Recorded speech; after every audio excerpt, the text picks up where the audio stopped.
Hey everybody, your Friendly Math Tutor here with video 7 of our SAT one-sheet breakdown series. So please subscribe to our channel. The links below for the PDF file of both the one sheet itself and the specific example problems that I'll go through in today's video. Make sure you get those. Also, check out our Instagram, Facebook, and TikTok for other SAT videos and also AP calculus videos, as well as whatever math videos that we keep putting out there. All right, let's dive into our one sheet today. All right, so today we're going to continue to look at formulas. In the last video sheet, we did the given on the reference sheet, the first half. Now we're going to move on to the second half of the reference sheet. So again, these are formulas that are given on the SAT. You don't have to have them memorized, but you need to know how to apply them and just a couple different things kind of about them, and then obviously like when to use them. So let's go through our 6 problems for today. Our first one has to do with the volume of a rectangular prism, which is just length times width times height. So we have an aquarium that's 80 by 25 rectangular base and a height of 30, which we'll see is not that important. And the aquarium is filled with water to a depth of 20 inches. If a solid block with a volume of 5,000 cubic inches is completely submerged in the aquarium, by how many inches does the water level rise? So really the 20 and the 30 are not that important. What ends up happening is when you drop the this block in, the water level is going to rise. You can picture there being a rectangular prism, and then the amount that it rises by is like a thinner rectangular prism. So let me try to draw this idea that I'm thinking in my head. So if we have this rectangular prism that is 80 by 25, right? Let's say that the water level is currently here. And then what's gonna, here, let me go all the way around here. Let's say something like that. So this is the current water level. And then when we drop it in, what's gonna happen is the water level is gonna go up. So let's say it goes up to about here. Let's do something like that. So the difference between the top of the blue and the red is the amount that it goes up by.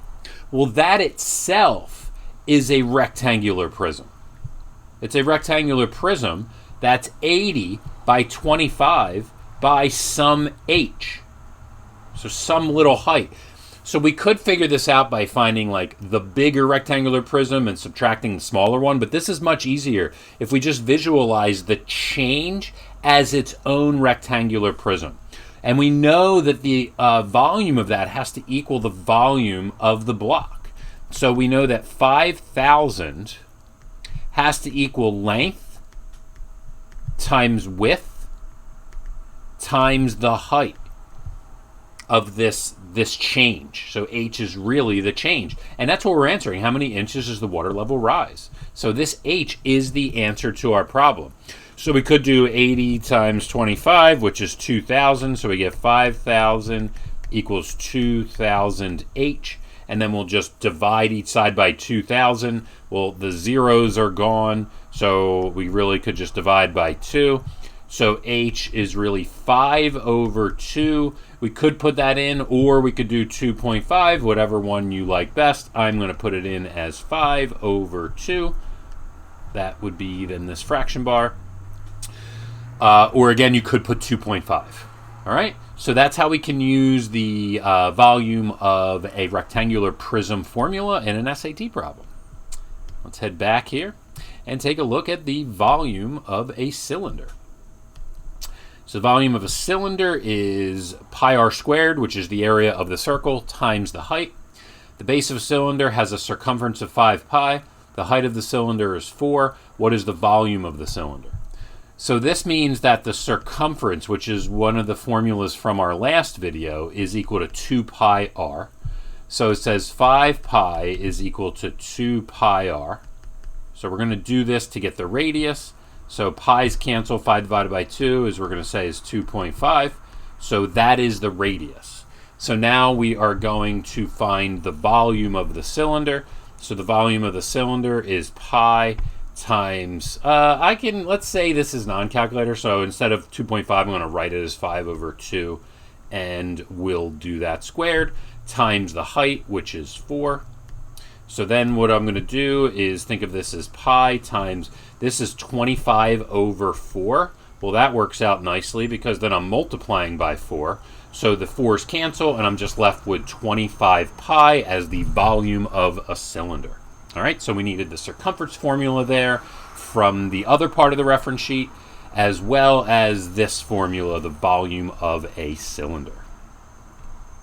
All right, so we keep going. Now we're looking at the volume of a sphere.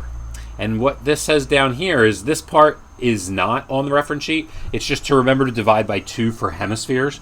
So that's what we have here. We have a cone. We have to find the volume of the ice cream. So this is both, let me just see, it's a right circular cone that is filled with ice cream, and then a hemisphere is formed above. So we got to find the total volume of this figure. What's important here is we need the height of the cone. And we also need it's actually the next problem we go over, but I'll just write it up here. So the volume of a cone is also on the reference sheet. That's 1/3 pi r squared h. But the h is this height. The 15 is the slant height. That's not what we want. We want the actual height, like the altitude. This is a Pythagorean triple, so we should know 3, 4, 5. And if I multiply this by 3, I get 9, 12, 15. So notice the 9 and 15, so this height has to be 12. So if we look at the volume of the cone, the volume of the cone part, the volume of the cone part is 1/3 pi times the radius squared, so that's 9 squared times the height, which is 12. We could just throw that in the calculator. That's 81 times 12 divided by 3. So the volume of that part is 324 pi. Then we have to find the volume of the sphere. Well, the volume of the sphere is 4/3 pi r cubed. Well, the radius of the sphere is this 9. So that means that volume part, I'll do that over here, is 4/3 pi times the radius, so that's times 9 cubed. So again, I can do that in the calculator. So 9 cubed, and then I'm going to multiply by 4 and divide by 3. See, I get 972 pi, but this is where this part is important. It's a hemisphere. So I want to take that answer, which is 972 pi, and I want to divide by 2 because it's a hemisphere, which is a half a sphere. So if I divide that by 2, I get the volume is equal to 486 pi. And then naturally, since I want to find the total volume, I'm just going to add those together. So 486 plus 324 is 810 pi, and that is our answer. Let's keep it moving and take a look at now the volume of a cone, which we actually just did, but let's do another problem. So here, we just talked about it, the volume of a cone is 1/3 pi r squared h. So the figure above shows the dimensions of the cone. The cup is filled with water until its depth reaches half of the height. So half of the height would be 4. But also realize the volume of the water in the cup, it's the radius is going to change too. But the thing is, the way it changes, these are proportional. If you really look at it like this, you end up with these similar triangles. So if the height is 4, which is half of the original height, then the radius will also be half. So this is going to be 3. So now when we find the volume, we are going to have 1/3 pi times 3 squared times 4. And 3 squared is 9. 9 over 3 is 3. 3 times 4 is 12. So we get 12 pi. All right, so that's 2 problems there that we did with a cone. All right, let's move on to, this one's a bit more complicated. So here we have a pyramid. So the volume of a pyramid is 1/3 length times width times height.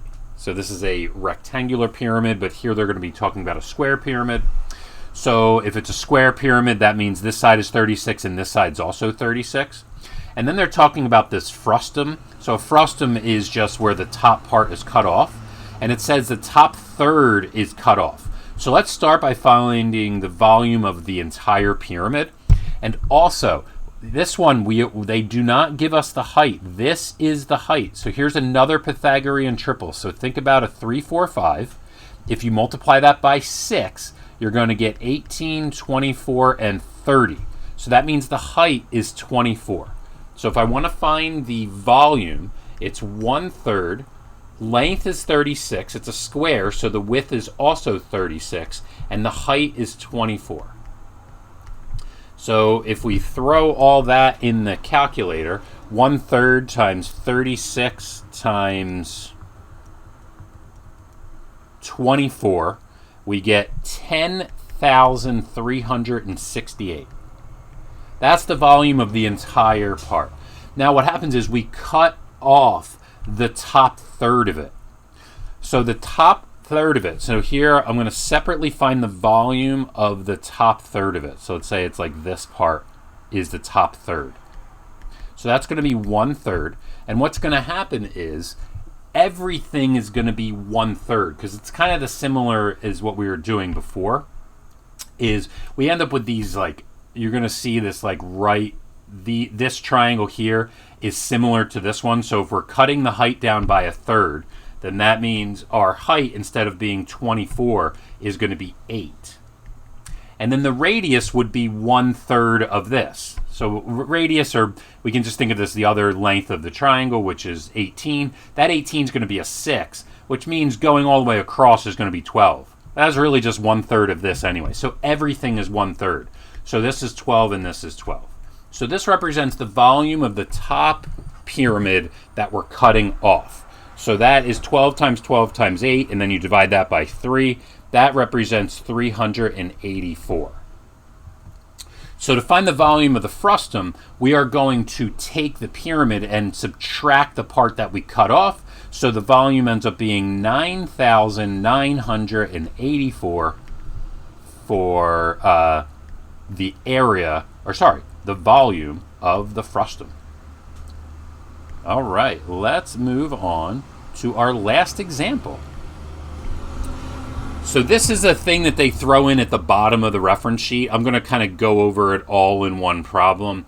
So it tells us the number of degrees in a circle is 360, the number of radians is 2 pi, and the sum of the measures of the degrees in a triangle is 180. We've used that in a bunch of other examples.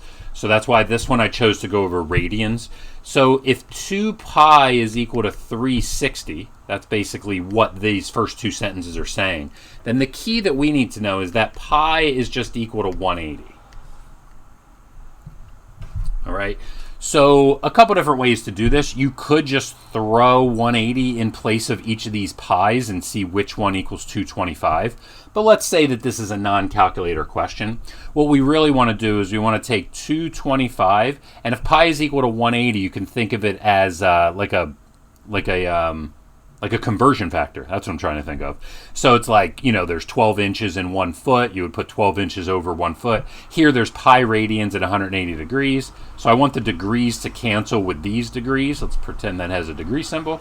And so I'm going to put the degrees on the bottom, so those degrees cancel. So then I get 225 pi over 180. And then we have to reduce that. Let's again pretend this is non-calculator. I would say that 45 goes into each of these. 45 goes into 225 5 times. Yeah, just double checking that. So 5 pi and 45 goes into 184 times. So we get 5 pi over 4 is the same as 225 degrees. If you remember doing the unit circle, you might have known that one immediately.